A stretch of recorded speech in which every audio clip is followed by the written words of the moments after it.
Guys, তোমরা কেউ বলতে পারবে এটা আমি কি সেদ্ধ করেছি? কেউ বলতে পারবে না, তবে আমি বলে দিচ্ছি। এটা দেখো, নেনুয়া নেনুয়া আর আলু আমি সেদ্ধ করেছি। আর এর সাথে দেবো এই যে ছোলা, এই ছোলা আমি সেদ্ধ করে রেখেছি। ছোলা আর এই নেনুয়া মিলিয়ে একটা সবজি করব। তো সব থেকে আগে ছোলাটা সেদ্ধ করলাম, তারপরে নেনুয়া আর আলু কেটে সেদ্ধ করলাম। এবার আমি এই যে কড়াই বসিয়ে এই যে পেঁয়াজটা দিয়েছি লাল করার জন্য। তো আমি গ্যাসটা নেমে গেছে, তার জন্য আমি জ্বালাচ্ছি, একটু দাঁড়ান। তো গাইস দেখবে, এই যে আমি পেঁয়াজটা কড়াইয়ের মধ্যে দিয়ে দিয়েছি। খুব ভালো করে লাল হয়ে গেলে এই যে দেখছো, ও সরি, এই যে দেখছো আদা রসুন, মানে আদা না রসুন, আদাটা খায় না, আমার একটু প্রবলেম আছে বলে। তা 2-3 কোয়া রসুন আমি থেতো করে এই যে জলের মধ্যে ঘুরে রেখেছি। আর এই দেখছো টমেটোটাও কেটে রেখেছি। তো এই যে দেখো পেঁয়াজটা যে লাল হয়ে গেলে তারপরে আপনাদের দেখাচ্ছি। তো বন্ধুরা, পেঁয়াজটা বেশ কিছুক্ষণ লাল হয়ে এসছে। আর এরপরে আমি এই যে আর একটু লাল হবে, তারপরে এই যে দেখেছো আদা রসুন এটা দিয়ে দেবো।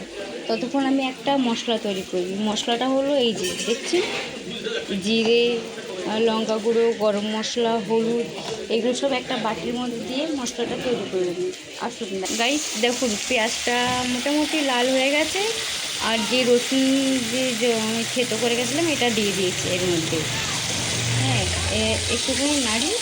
আর এই যে বললাম বন্ধুরা মশলা, এই দেখো মশলাটা হলো এই যে জিরে, এটা 1.5 চামচ মতন, হলুদ অল্প মানে 1 চামচ, লঙ্কার গুঁড়ো মানে এটা কালার, আর এই যে নুন দেখছি বন্ধুরা, নুন, এই তিনটাকে আমি জল দিয়ে মিশ্রণ করে নিই। এই যে বন্ধুরা এটা মিক্স করে নিলাম।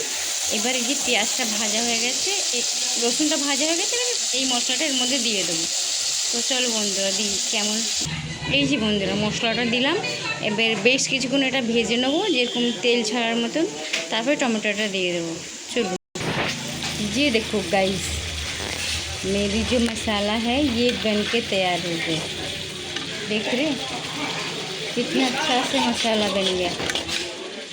टमाटर भी डाल दिए मैंने, टमाटर भी गल गए और अच्छा से मसाला भून भी गया और तेल भी निकला। अब मैं आपको वो जो सब्ज़ी मैंने बॉईल करके रखा था वो इसमें डालूँगी। चना, आलू, नेनुआ जो सब्ज़ी सारा बॉईल करके रखा था वो मैं डाल देती हूँ। जी देखो गाइस, मैंने दोनों को बॉईल करके रखा था, इसमें मिला दिया। अब सब्ज़ी को अच्छी तरह चला लेती हूँ। गाइस जी देखो, हमारी सब्ज़ी बनके तैयार हो गई है। अब इसमें जो बॉईल किया हुआ पानी था मैं इसके अंदर डाल देती हूँ, जाके नमक सारा अंदर अच्छे से मिल जाए, और फिर उतार दो। 5 मिनट के बाद आप उतार दो, फिर आप खाओ सब्ज़ी रोटी के साथ भाई के, तो बहुत अच्छा लगेगा। मेरी सब्ज़ी कैसी लग रही है आप मुझे कमेंट में बताओ। सुंदर लग रही है ना? वाव, क्या खुशबू उड़ रहा है। Bye bye guys.